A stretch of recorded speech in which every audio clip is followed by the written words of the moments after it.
মেদিনীপুর পৌরসভার ১৬ নম্বর ওয়ার্ডে তৃণমূল কংগ্রেস কার্যালয় থেকে উদ্ধার আধার কার্ড, ভোটার কার্ড সহ এলাকার উপভোক্তাদের নানান নথি। পাশাপাশি এলাকার একটি বাড়িতে তৈরি হওয়া গোডাউন থেকে উদ্ধার হল পৌরসভার লোগো সম্বলিত মিশন নির্মল বাংলার একাধিক বালতি সহ ভুরি ভুরি পোশাক সামগ্রী। ঘটনা ঘিরে ব্যাপক চাঞ্চল্য ছড়াল মেদিনীপুর পৌরসভার বল্লভপুর এলাকায়। খবর পেয়ে ঘটনাস্থলে পৌঁছায় মেদিনীপুর কোতোয়ালি থানার পুলিশ। ইতিমধ্যেই গোটা ঘটনার তদন্তে পুলিশ। ওয়ার্ডের তৃণমূল কাউন্সিলর সুষময় মুখার্জির বিরুদ্ধে একগুচ্ছ অভিযোগ আনলেন স্থানীয় বিজেপি নেতৃত্ব। বিভিন্ন সময় পৌর পরিষেবার নামে আর্থিক দুর্নীতি করা হয়েছে বলে অভিযোগ তুলছেন স্থানীয় বিজেপি নেতৃত্ব। ঘটনার পর গ্রেপ্তার করা হয়েছে ১৬ নং ওয়ার্ডের তৃণমূল কাউন্সিলর সুষময় মুখার্জিকে। ঘটনার তদন্ত শুরু করেছে কোতোয়ালি থানার পুলিশ। দীর্ঘদিনে সাধারণ মানুষের অভিযোগ ছিল যে এই ওয়ার্ডের কাউন্সিলর সুষময় মুখার্জির স্ত্রী কল্পনা মুখার্জি, তারপরে সুষময় মুখার্জি, তো বিগত দিনে পৌরসভার যে পরিষেবা থেকে সাধারণ মানুষ বঞ্চিত হতো, পরিষেবা পেত না।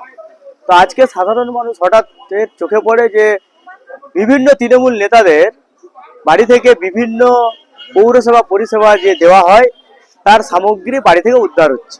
তারা খবর পেয়ে পুলিশে খবর দেয়, পুলিশ এসে উদ্ধার করে পরিষেবাতে যাবতীয় তথ্য সহ সাদা থান এবং বিভিন্ন বিজেপি করার অপরাধে বিগত দিনে যারা জড়িত ছিল তাদের কিছু চেক বই এবং সাধারণ মানুষের চেক বই।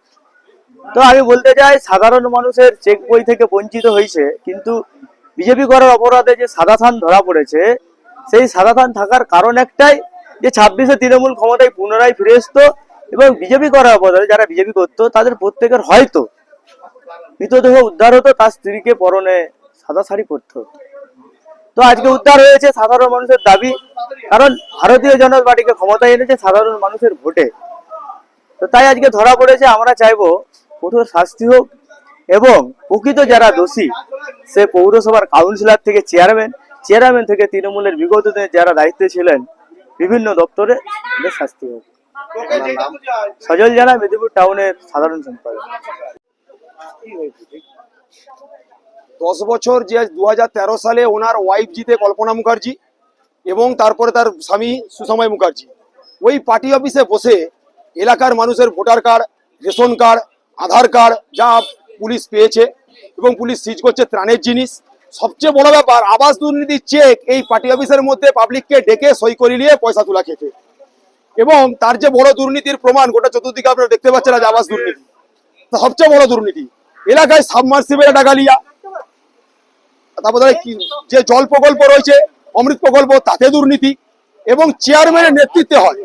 আজ টোটাল ওনার পার্টি অফিস থেকে 10 বছর ধরে যে কাজ করেছে তার সমস্ত মালপত্র, ত্রাণের মাল, কম্বল, ব্যাংকের পাসবই, আবাস যোজনার ঘরের চেক বই পাওয়া গেছে এবং এলাকার Aadhaar card, ration card, voter card, গোটা মানুষের সমস্ত কার্ডই রেখে দুর্নীতি করা হতো এবং এখানে মহিলাদেরকে ভয় দেখানো হতো এবং দেখিয়ে আনার পর বাড়ি থেকে থান পাওয়া গেছে ওই পার্টি অফিস থেকে। কেননা 2021-এর 2 তারিখে যে অত্যাচার আমাদের কর্মী এবং আমার প্রতি চলেছে এবং আমার ওয়াইফের উপরে, তার নিদান উদাহরণ আজকে সাদা থান রেখেছিল। 2024-এ যদি বিজেপি না আসতে পারে তাহলে তাদের ওয়াইফদের নাকি থান পরে ঘুরবে। এনাদের কর্মীরা এই সকল বাতাবরণ ছড়িয়ে বেড়াতো।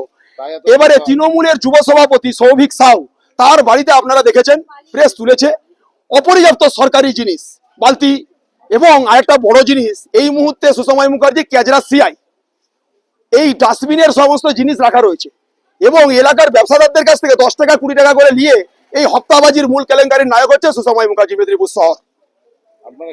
আমরা চাইছি এত স্বামী স্ত্রী আজীবন আন্ধার করে দিতে, একদম আন্ধার, তবেই এলাকাবাসী শান্তি পাবে এবং এলাকাবাসীর মানে দীর্ঘ অত্যাচারের ফল। আমার নাম 16 নম্বর ওয়ার্ড শক্তি কেন্দ্র লিডার সন্দীপ সরকার।